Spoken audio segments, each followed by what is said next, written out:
प्रिय मित्रों, good morning सबको, वेरी गुड मॉर्निंग सबको, नमस्कार सबको, राधे राधे सबको, जय श्री कृष्णा।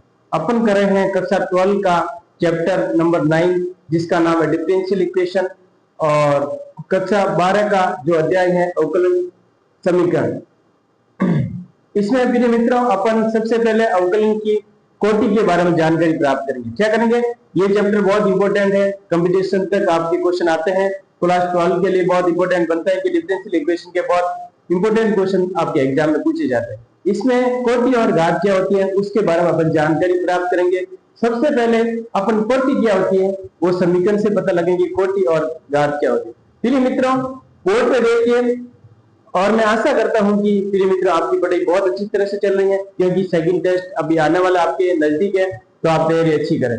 देखिए, डिफरेंशियल इक्वेशन अवकलन समीकरण की कोटि अपन कैसे प्राप्त करते हैं। dy/dx इक्वल e की घात x की कोटि 1 है। क्या है इसमें कोटि? इसमें 1 है क्योंकि डिफरेंशियल एक बार हुआ है। डिफरेंशियल कितनी बार हुआ है? एक बार इसमें डिफरेंशियल हुआ है, ध्यान रखना। कितनी बार हुआ है? एक बार इसमें डिफरेंशियल हुआ है, क्योंकि आश्रित चर y का अधिकतम अवकलन एक बार हुआ है। कोटि का मतलब जितनी बार अवकलन होता है वो अपन कोटि करेंगे। एक बार हुआ तो कोटि 1 होगी, दो बार अवकलन हुआ तो 2 कोटि होगी, 3 बार अवकलन हुआ तो 3 कोटि होगी। तो प्रिय मित्रों, dy/dx इक्वल e की घात x की कोटि 1 होगी, क्योंकि इसका आश्रित चर y है, y का अधिकतम अवकलन एक बार हुआ है। आश्रित चर y है, y का अधिकतम अवकलन एक बार हुआ है। तो ये चीज आप ध्यान रखें, ठीक है ना। जिस अवकलन जितनी बार हुआ वो कोटि कहलाएगी, और ऊपर पावर होगी वो घात होगी। घात के बारे में पढ़ेंगे। सबसे पहले अवकलन के आपको मैं एग्जांपल देके बता रहा हूं, ठीक है ना। आगे बढ़ा, देखो अवकलन समीकरण d2y/dx2 plus 7dy/dx plus 12y equal to e की पावर 3x। तो आप यहाँ पे अनुमान लगा सकते हैं कि d2y एक आश्रित चर है, इसका y का 2 बार अवकलन हुआ है, तो इसकी कोटि क्या होगी? 2 होगी, क्योंकि d2y ये 2 बार अवकलन हो रहा है। क्योंकि ये आश्रित चर y का अधिकतम अवकलन 2 बार हुआ है, इसलिए इसकी कोटि 2 होगी। कोटि क्या होगी? 2 होगी। अवकलन समीकरण d2y/dx का होल क्यूब है, और plus 6dy/dx plus 10y equal to 0।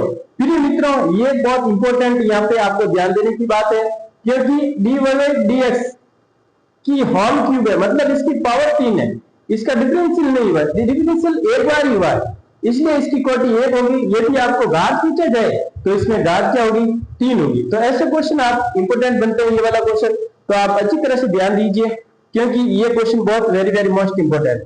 इसमें बच्चे कोटि 3 कर लेते हैं, क्योंकि इसमें 3 लिखा, तो पावर 3 होने के कारण इसकी घात 3 होगी, और अवकलन जो कोटि होगी वो 1 होगी। एक बार मैं वापिस आपको याद दिलाता हूँ कि dy/dx इक्वल टू e की पावर x की कोटि 1 होगी, क्योंकि इसका अवकलन एक बार हुआ है।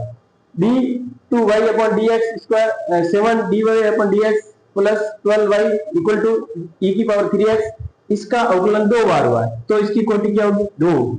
dy/dx का होल क्यूब है, और प्लस 6dy/dx प्लस 10y, तो इसकी कोटि 1 होगी, क्योंकि ये पावर है, तो इसकी घात 3 होगी और कोटि 1 होगी। थैंक यू प्रिय मित्रों, ओके, ऑल द बेस्ट। आगे और अपन क्वेश्चन करेंगे, बहुत इंपॉर्टेंट। आज इतना ही, क्योंकि ये आपको एग्जाम्पल के द्वारा मैंने बता दिया हूं कि कोटि क्या होती है, ठीक है ना। थैंक यू प्रिय मित्रों, ओके, ऑल द बेस्ट। जय हिंद, जय भारत।